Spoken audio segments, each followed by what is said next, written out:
I'm Andreas Mueller. I'm a software engineer at Microsoft, and I've been working on the scikit-learn machine learning project for a couple of years now. So I'm one of the core developers. And so the goal today was to talk a little bit about how to do machine learning with Python and sort of the role of machine learning and how it might be able to help you for your science. Unfortunately, I just very recently uploaded the materials. You can see the link below. This has the slides and a notebook. So I'm just going to walk through a couple of slides, give you some of the basics. I assume some people know something about machine learning, while not everybody might know a lot about it. And so I'm just going to walk very briefly through the basics, and then I'm going to walk through a relatively basic notebook. But also feel free to ask questions at any time. So I guess we only have like 25 minutes or something like this. So it's going to stay pretty high level. But yeah, I hope it'll be helpful for you. So, oh yeah, first off, I want to give you a couple of resources. So if you're newish to data science in Python, so a really good introduction is the Python Data Science Handbook by Jake Vanderplas. You can find this online for free.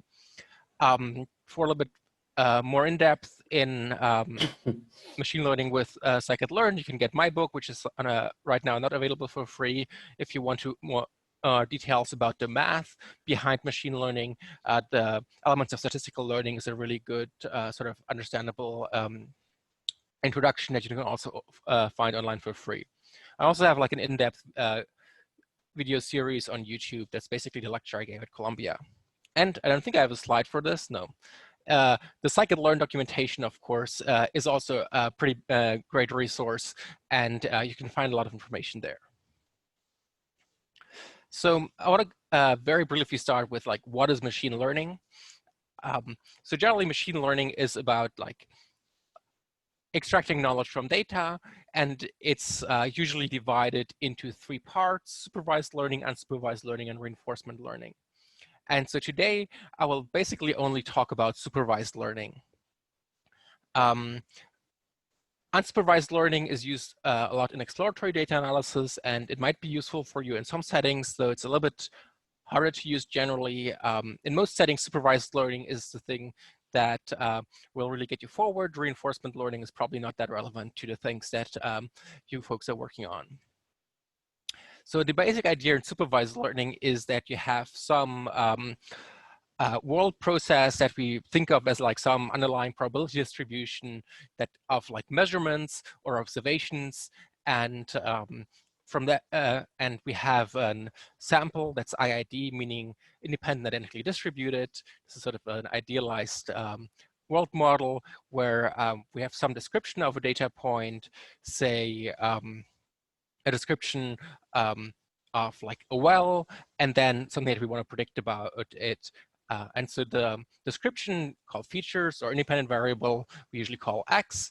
And the thing we want to, the quantity of interest that we want to predict is Y. And what we want is to find a mathematical model that, given the description of a sample, can predict the quantity of interest. So we want to find some function f, so that f of xi is equal to yi. To do this, we usually have a data set that we build where we have both the inputs and the outputs. So we create a corpus of measurements that also include the desired outputs, and then we can build a machine learning model that will allow us to make predictions for new points. So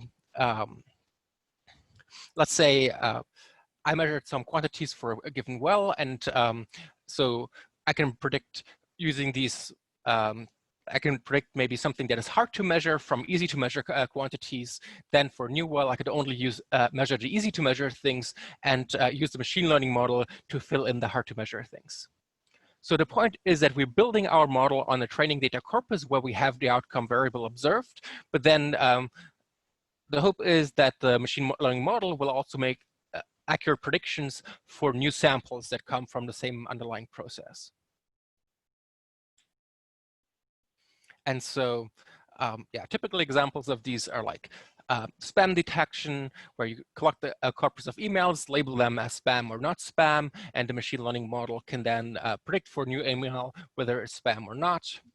A medical diagnosis where you could assist a doctor, say, by taking a lot of patient data together with existing diagnosis data and learn a model that could try to automate part of the diagnosis. And probably the most commonly used example, and maybe the least interesting, is ad click prediction, which is what sort of a large chunk of machine learning industry is about, is figure out, will the user click on this ad, yes or no? One thing that I wanted to specifically point out, because I think it's very important if you're working with geodata, is that usually the data you folks are working with will not have this IID assumption, IID meaning independent identically distributed. Often you will have data that's like a time series where some process evolves over time.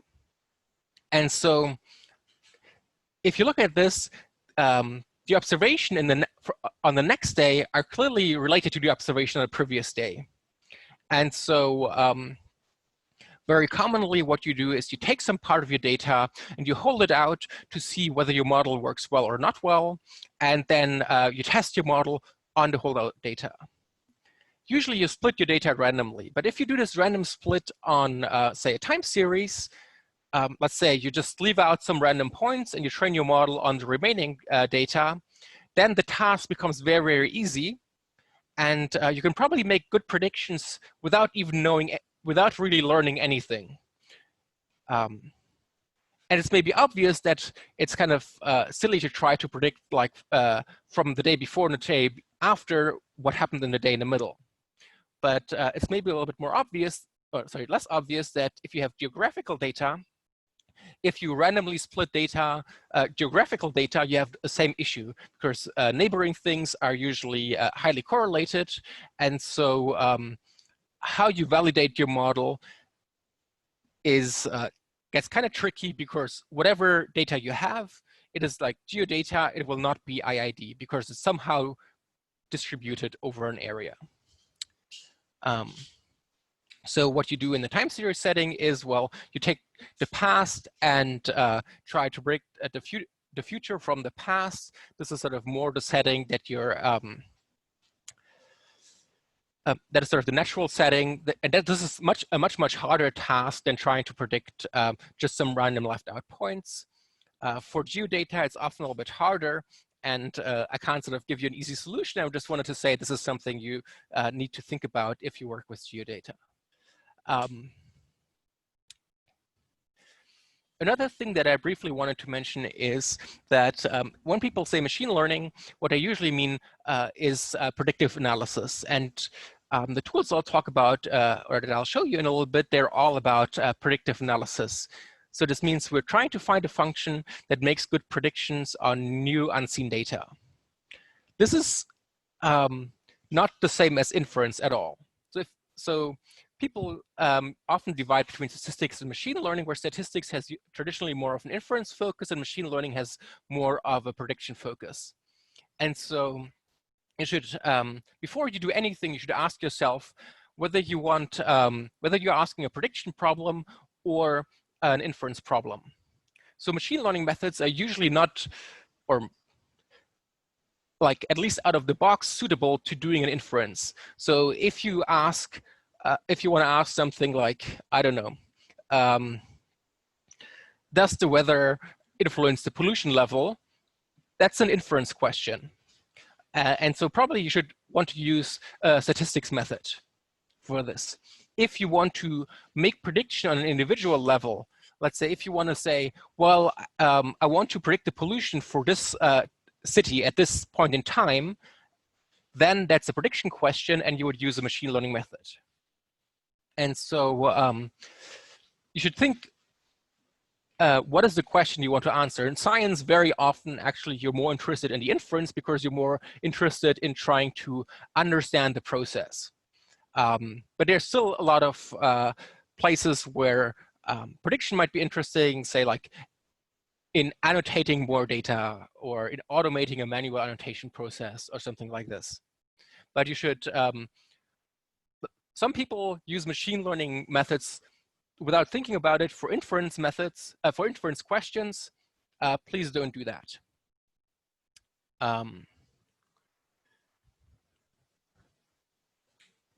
Okay, cool. So yeah, I don't have that much time and I wanted to get to code, so I'm sorry if I'm going pretty quickly through some of these things. So we can take a few more minutes at the end, by the way. Okay. So then, or give you a few more minutes. Thanks. I mean, okay, any questions about what I said so far? About sort of what the goals are of machine learning? We are encouraging people to post questions on Slack, and I'm not seeing any questions. Okay, cool. So let me see. Okay, then yeah, this was like a very, very like bird's eye view of things to worry about, in particular for the kind of data you're working with. So then maybe let's come back to something more concrete, where which is like, how do you actually do this in Python with scikit-learn? So scikit-learn is particularly good, and or like the machine learning methods I'm talking about, particularly good if your data is in some sort of tabular form. And I'll give an example of this in a second. And so usually you have a table that describes the data where one row corresponds to one sample. So let's say one well or one like landslide event or one city or something like this, or one particular location. And each column corresponds to one feature. So I don't know, temperature, wind speed, whatever you can think of that describes each of the samples. Generally, in machine learning, we assume that this description is all basically floating point numbers, and usually you need to massage your data a little bit to get there. And we'll see an example of this in the notebook. And together with the description of the data, you need to have the quantity of interest that you're interested in. So as I said, it's usually called y, and here in this case, it's a 1D vector. So this is something like, I don't know, the capacity of a well or something like this. And this can be either a continuous number or quantity, in which case it's a regression problem, or it can be a category, say, the type of incident, or the type of land in a particular parcel or something like this. And then it would be a classification problem. As I already indicated, usually before you build your machine learning model, you split your data in a training and a test set, whereas a training set is used to build the machine learning model. And the test set is a stand-in for future unseen data. So you only show the training set to your model, you build the model, and then you validate, does the model actually work on data it hasn't seen so far? So does the model generalize to new data points? And so if a model works well on a test set, then it will also work well on future data that you might observe if it comes from the same underlying distribution.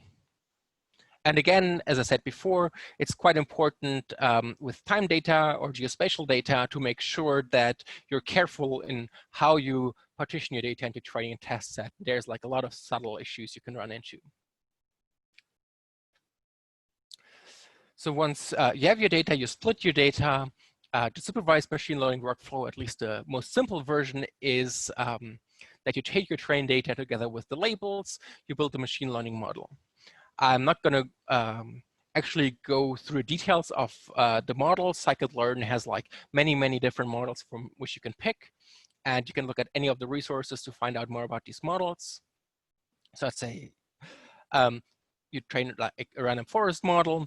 Once you build this model, you can then give any new data that you have, for example, a test data, to make predictions and see what is the outcome according to the model. For the test data, you also have the labels which say what is the actual correct outcome that we observed. And you can use that to evaluate whether your model actually predicts accurately or not.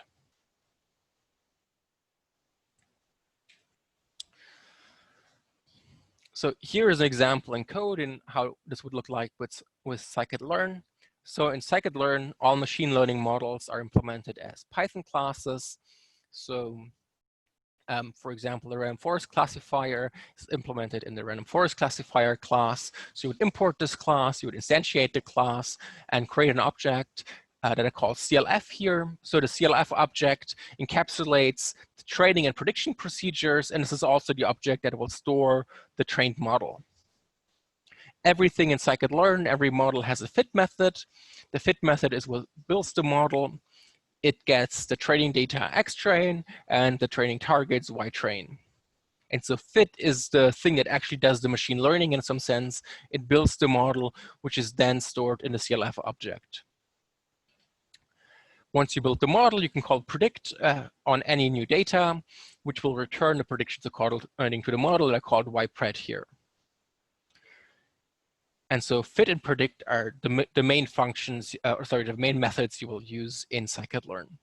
There's also a convenience function called score that will allow you to easily evaluate your model on the test set. So this actually calls predict and then compares the prediction by the model ypred to the ground truth ytest. All right. So now I'm gonna, if you have any questions so far, please put them in the channel. And I'm gonna do a quick switch and show you how this might look like on a real data set.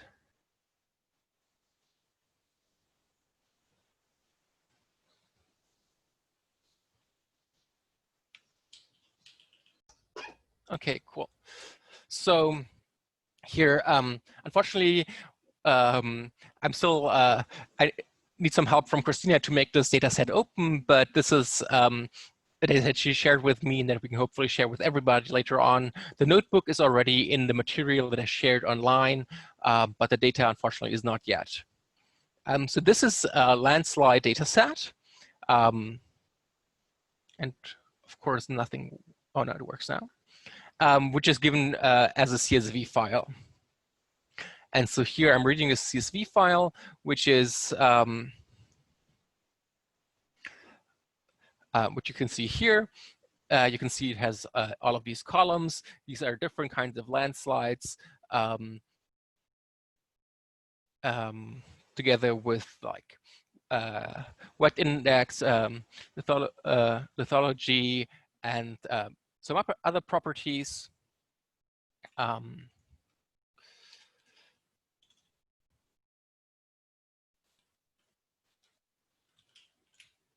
And so you can see there's actually 2.4 million observations in here. Here are some things like the landslide type, the DA area type are encoded as integers here, which is not super useful. So Christina shared with me the actual semantics of this. So I'm going to map the integers to their actual meaning.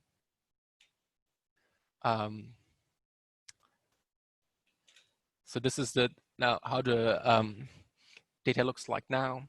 So the goal in this data set is to figure out what type of landslide occurred given the other properties of the area.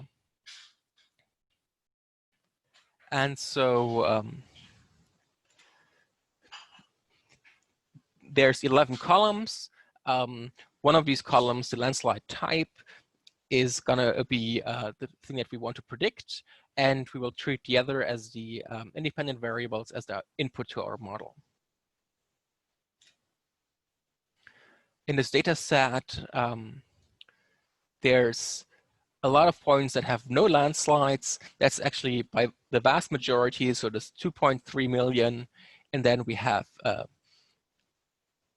44,000 avalanches, 30,000 fault topple, torrent, slump, and Sakung. So one of the very important first steps is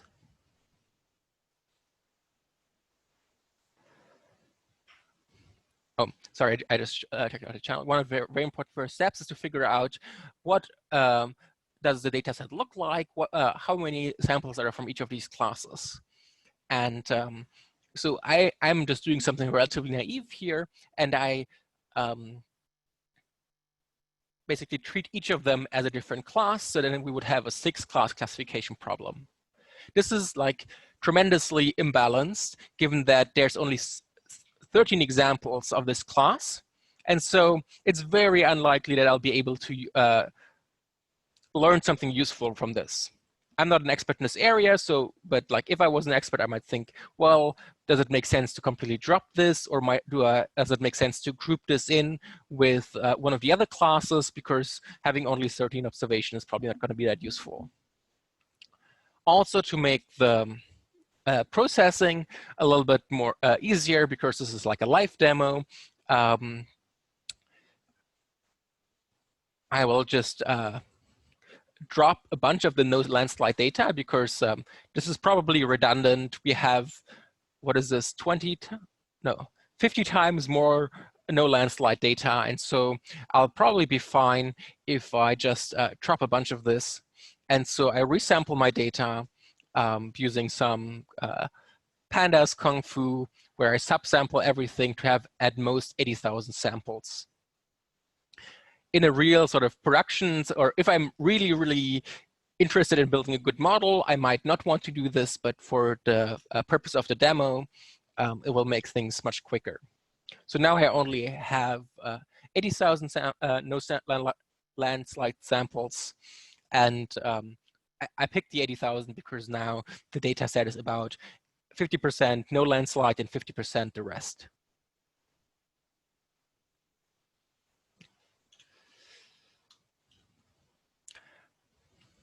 I'm actually gonna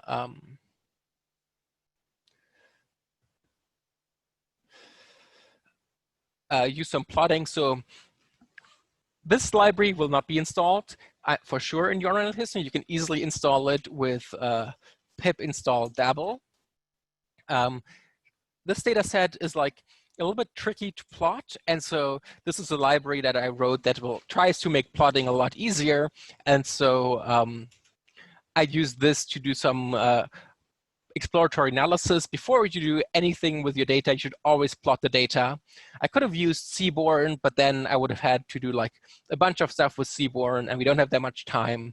So the Stable library has some more automated plotting and automated machine learning in there, and I'm just calling this. Again, this gives us now the target distribution visualized, and you can see, well, there's even after subsampling, no landslides is by far the majority class. You can see some of the univariate distribution of the features. So I think this is, oh, the notebook right now, because I didn't have write access, there's a question. The notebook is right now in my own GitHub, but we'll probably move it into the Waterhackweek GitHub. So here, I think this is probability inhabited, and you can see that the distribution is different for different classes. So, for example, the Sakong is very unlikely. We know there's only very few of these points, but it seems very unlikely. But for example, if you look at the no landslide versus torrent, the torrent has a peak that's much further to the right. You can also see that if you look at the elevation, the Sakong has like a much higher elevation. Again, this is the class with the very few samples, but still this might give us some information. You can see torrent has lower elevation, and slump also has lower elevation than sort of the baseline. Wet index is much lower in Sakong for the rest, and so So this gives you at least some like initial idea of what is characteristic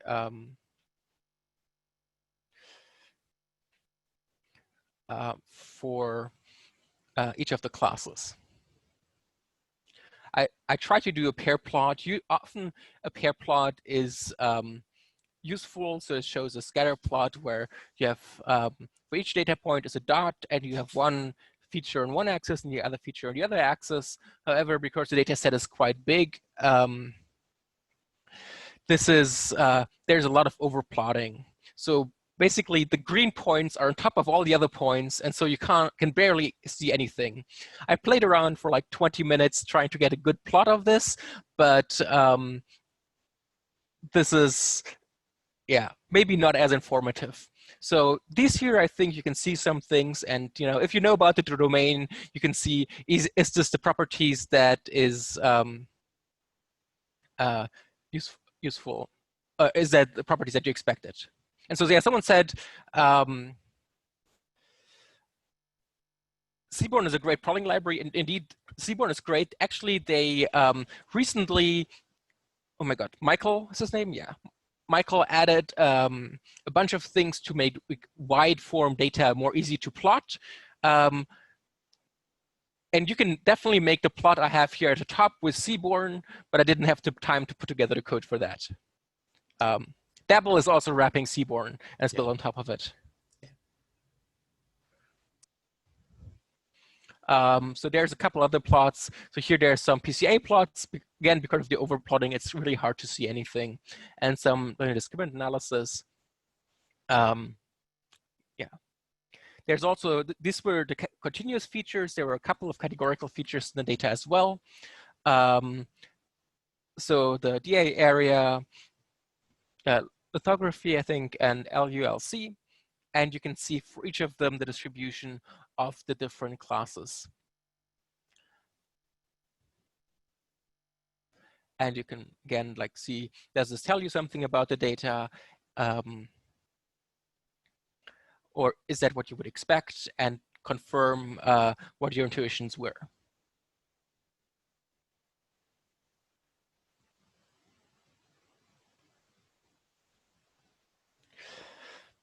Okay, so this was plotting. This was like just one line of plotting with my library, but it's like, you should do much, much more than this, but we don't have a lot of time. You should spend a lot of time on plotting and initial analysis. And if you can't get a plot without overplotting, then really try to think more about how you can understand the data better.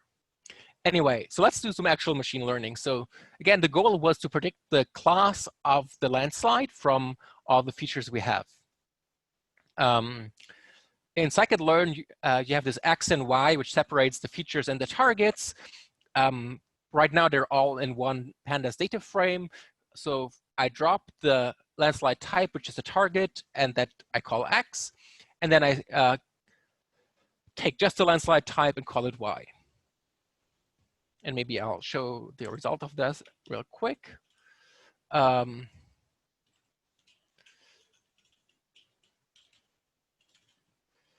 so X is now everything else. So as I said, to put this into a machine learning model, we basically need everything to be floats.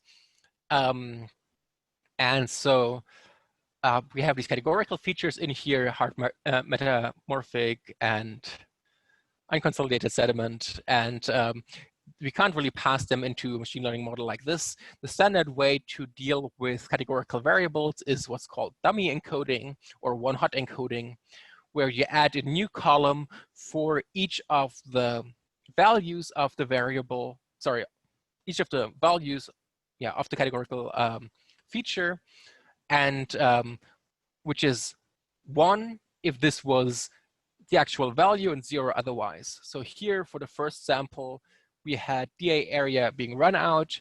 It added a new feature for each possible value of DA area. And it's the run out one is 1, the other and the source and so on, they're all 0.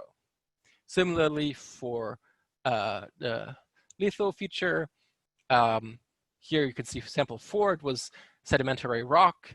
And so there's a new column that says, what's the value of lethal sedimentary rock? And it's 1 for row number 4, and all the others are 0.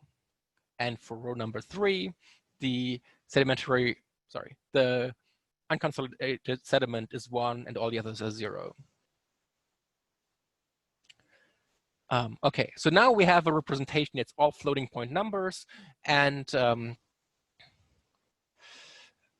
we can now put this into our machine learning model. As I said before, we split it into training and test set. So here I use xDummy, which is after calling this get dummies. So right now the data set is now smaller. By default, this splits up 75% in the training data set and 25% in the test set. That's a good rule of thumb.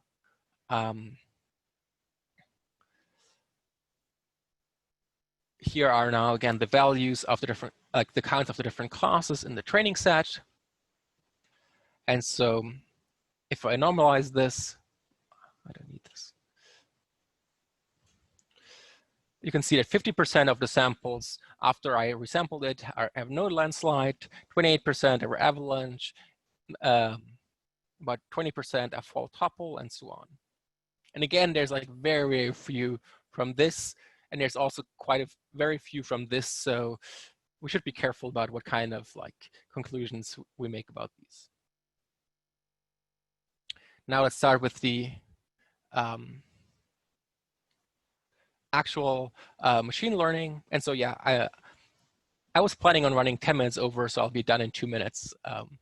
Yeah, and no pressure on you, and you shouldn't even be bothering with Slack. That's distracting. I just wanted to make sure we are in sync about when you should stop and opening it up for questions. You always tries logistic regression. It's like a very simple linear model. And it's what I would always use as a baseline. I import it here. I instantiate the object. I set like the maximum iterations to be higher than they are by default, which basically just means like, just make sure the model really converged well, but it will also work without that. And then I call the fit method. As I said, that is the method that actually builds the model. I give it the training data X train and the targets Y train. And so this will run for a couple of seconds and hopefully not much longer. Please keep going as long as possible, someone said. So this now uses the, I should say in scikit-learn, logistic regression is regularized. So if any statistician is listening, they're gonna be terrified. So what this means is that there's some part in the model that says we want this model to be simple, and there's a parameter that says how simple, and the parameter is set to 1 by default, which has no scientific meaning whatsoever. So that's why I'm saying we're really interested in prediction here. Doing inference using this model is kind of fraught with issues. Also, like there's no real reason why we should set this hyperparameter to 1. Most machine learning models have a ton of different things you need to set and to tune. And yeah, I could go on for hours about how to tune this. Maybe look at some of the resources that I linked to. But it's very important to not just run the model, but to tune it and see that you pick the parameters, hyperparameters correctly. And then there's also like another thing of caveats and so on. Okay, but now we trained our model, we can call predict. Just sort of, this is what it looks like on the training data set. For the first 10 data points, it predicts no landslide, no landslide, avalanche, and so on. We can use the score method. It computes accuracy. Accuracy means the fraction of correctly predicted samples. And so on the training set, this is about 80%. On a test set, it's also about 80%.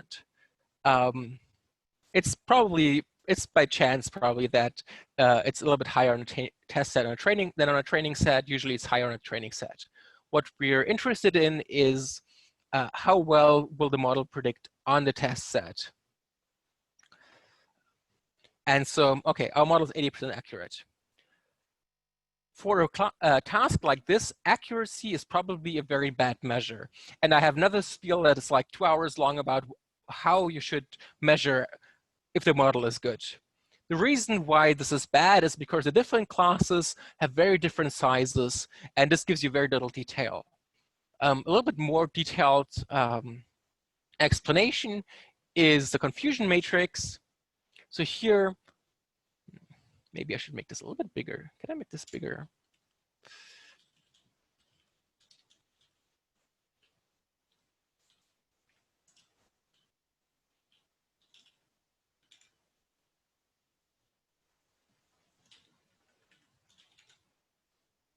Why is it not becoming bigger?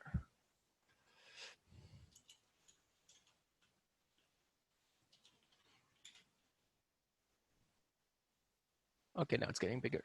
There we go. It's too big. I apologize. So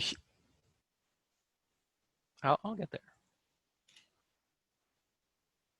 So here in the confusion matrix, we have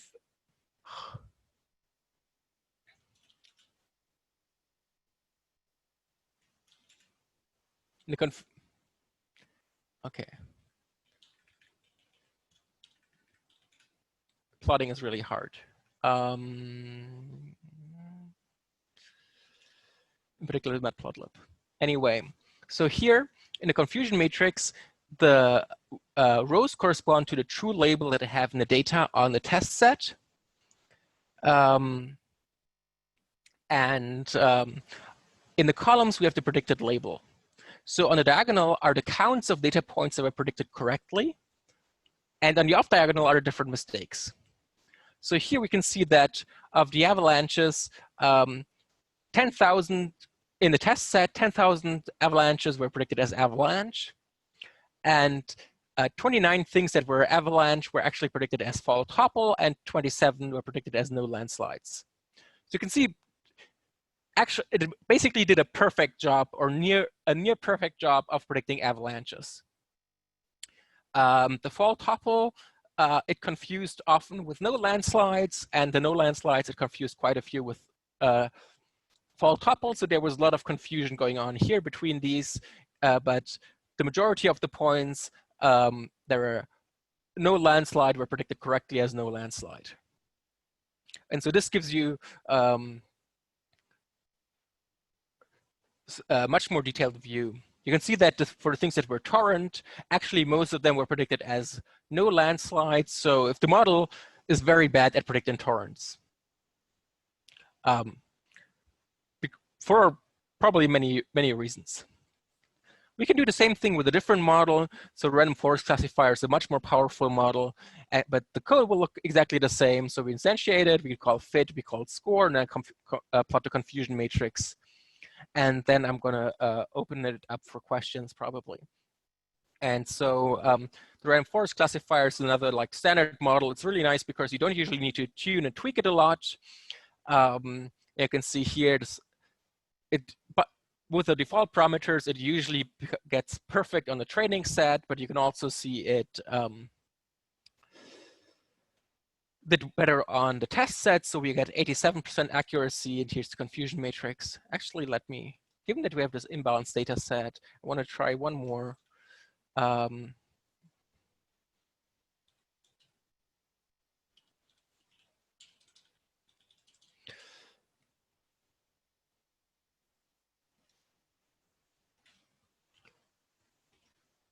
Oh, I didn't plot the right thing.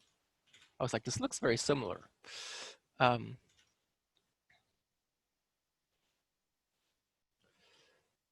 you can see that the random forest was actually much better at predicting the torrents. I mean, it didn't really do a great job, but it predicted at least 156 torrents correctly.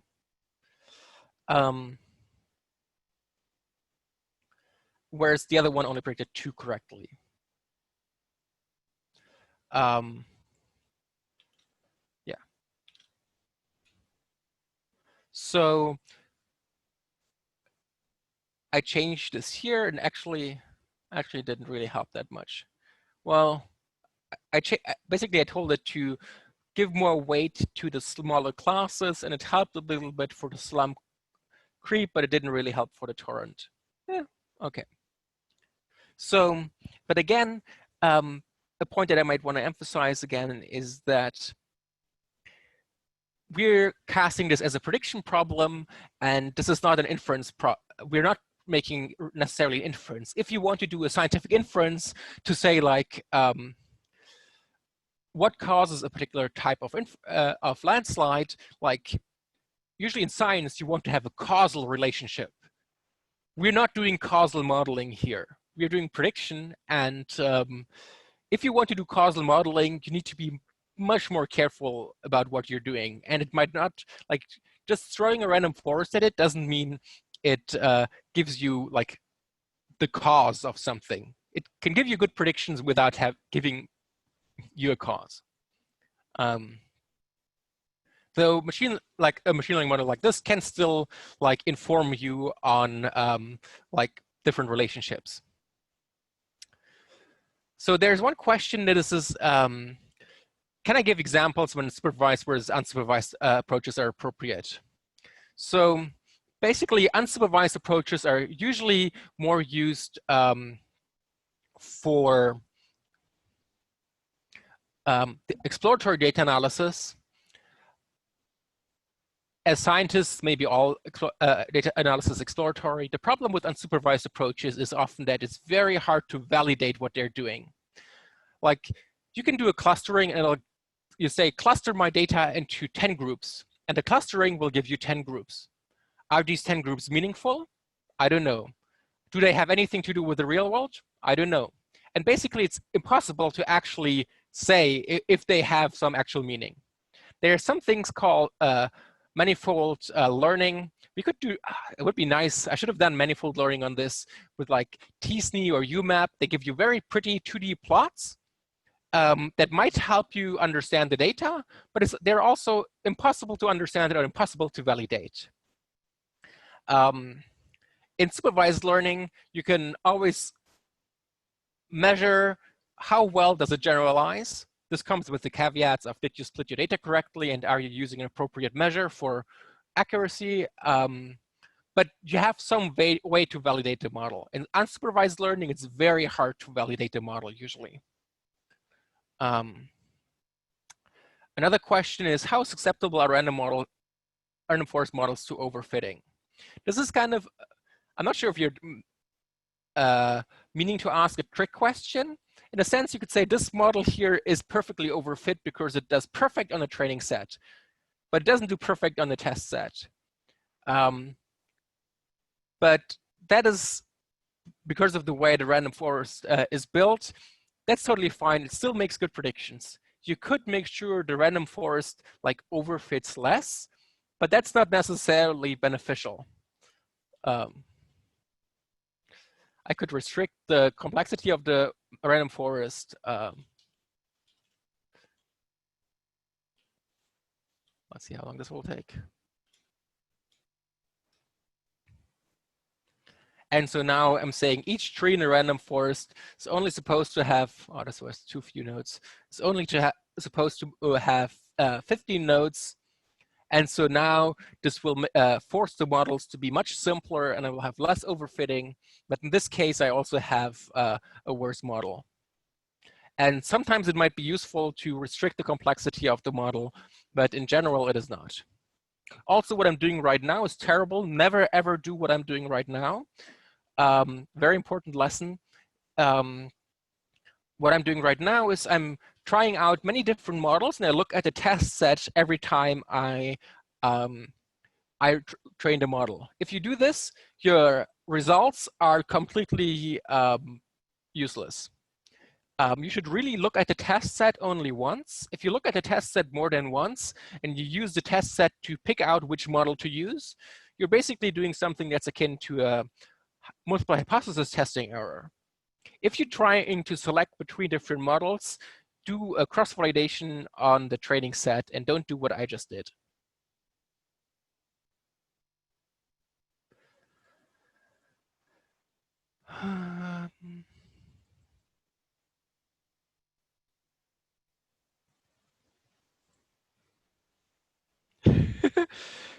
Um,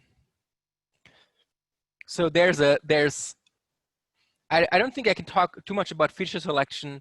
I mean, the feature selection, the question is usually, why do you want to do feature selection? And if the goal is to do inference, then shouldn't you use like a statistical model? You can do feature selection with scikit-learn, but you can use like Lasso or other L1 panelized models. You can use different techniques, but you need to make sure your features are pretty uncorrelated before you can do feature selection, or it will be very hard to make any inference from it. There's a very fun question in the Slack, which is, how much do I trust, how much trust do decision makers have in ML black box models? And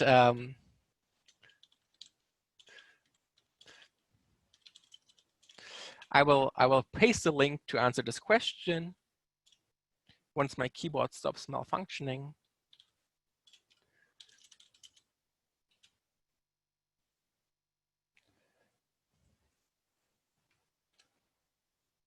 So here's a link to a Nature paper that is titled, "Stop Explaining Black Box Machine Learning Models for High-Stakes Decisions and Use Interpretable Models Instead." This is a position paper by Cynthia Rudin, who is like a star in the field. I mean, it's also like, she says her approach is, the Nature paper says, the approach that Cynthia Rudin thinks that the approach that Cynthia Rudin takes is the right approach. Obviously, she'll defend her own approach, but I mean, she has a lot of very good points, and so I think it's definitely worth listening to her. But it's also like, yeah, obviously she is arguing in favor of her work. Oh yeah. So Christina, I failed Christina because I said I'm going to include something about including a data set to OpenML. So I wasn't sure what the status is of this, but I'm gonna pay. So OpenML, I should mention, is a platform where machine learning scientists mostly hang out that use it for benchmarking and like experiments and evaluating models. So if you put your data set on OpenML and or on Kaggle maybe, then you'll have machine learning people look at your data and solve your problems for you. And it'll help you because your problems get solved for free, and it'll help us because we'll have more interesting problems to work on. So OpenML is an open source project that's a scientific repository, and I'll link to an example on how to upload a data set there with Python.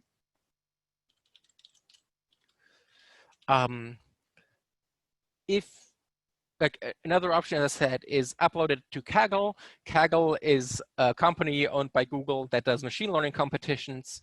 And so it's a little bit orthogonal, but it's also probably worth your while to upload your data sets up there if they're public, because it just gives your data sets more visibility.